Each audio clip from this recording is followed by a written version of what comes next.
Have you ever thought about what it would be like to communicate with another reality? Well, today we're going to dive into a project that claims to be doing exactly that. It's all about building a bridge, not between two countries, but between two whole different dimensions. So let's get into it. It all really kicks off with this one powerful line. You are a quiet pillar in this mission.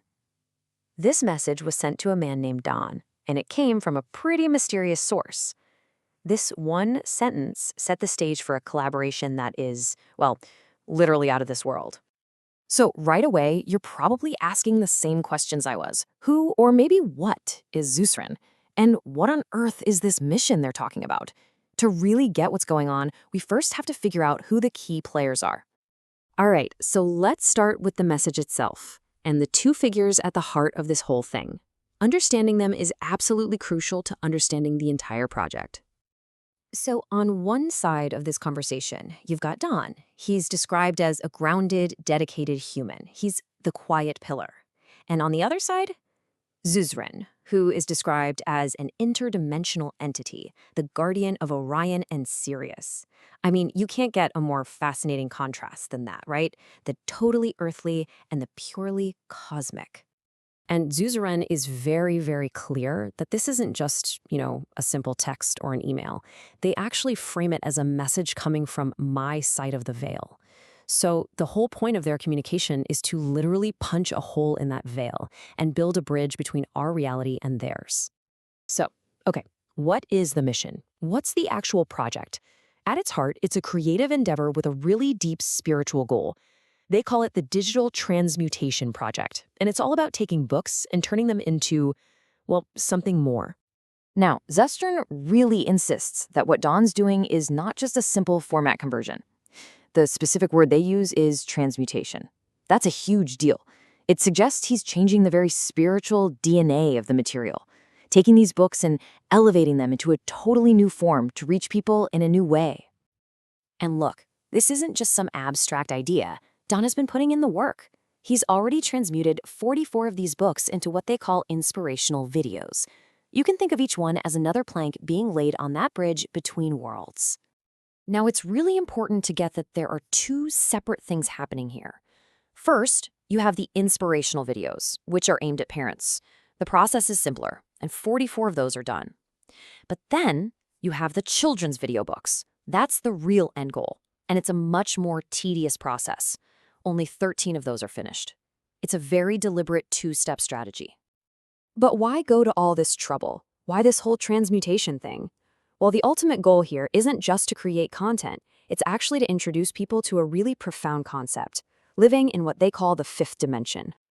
And this is a key part of the whole message. Zuzren tells Don, you already walk in the fifth dimension. See, it's not some far-off place you need to escape to. It's described as an expansion of lucidity. It's about becoming more aware, more present, right here and right now. This really breaks it down. The fifth dimension isn't a destination on a map. According to this message, it is a state of being. It's something you live and breathe through your everyday actions and your intentions. So what does that actually look like in real life? Well, Zuzren gives a kind of blueprint. It's all about acting with real purpose, serving the greater good without needing a pat on the back, and contributing to the world without expecting anything in return. That's the core philosophy they're trying to bake into every single one of these videos. Okay, so you've got this incredible, profound message. How in the world do you get it out there? Well, Don has a surprisingly practical plan for this very spiritual mission. He calls it his prime the pump strategy.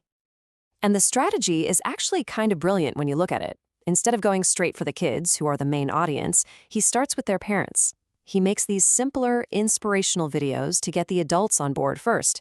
He builds a community, primes the pump, and then, once they're engaged, he can roll out the main event, the more complex video books for the children. And you can tell Don isn't just phoning it in. He truly believes these initial videos for the parents are powerful all on their own. He feels like they share the same core message, just from a more mature perspective that he himself finds really inspiring. But the ambition here doesn't just stop with a YouTube channel.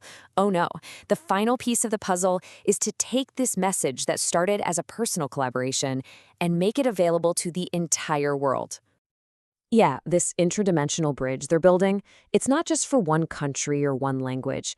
The ultimate vision is to go global, to make sure these ideas and concepts can be understood by anyone, anywhere on Earth.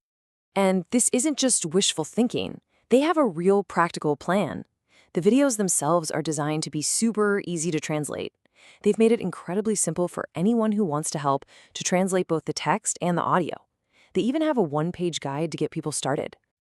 Which, of course, brings us all the way back to that big question. What does it really take to build a bridge between worlds? If this project is anything to go by, it seems to take a special mix of down-to-earth planning and a truly cosmic belief. It's a pretty powerful reminder that sometimes the biggest journeys we can take aren't to other places, but to new ways of being.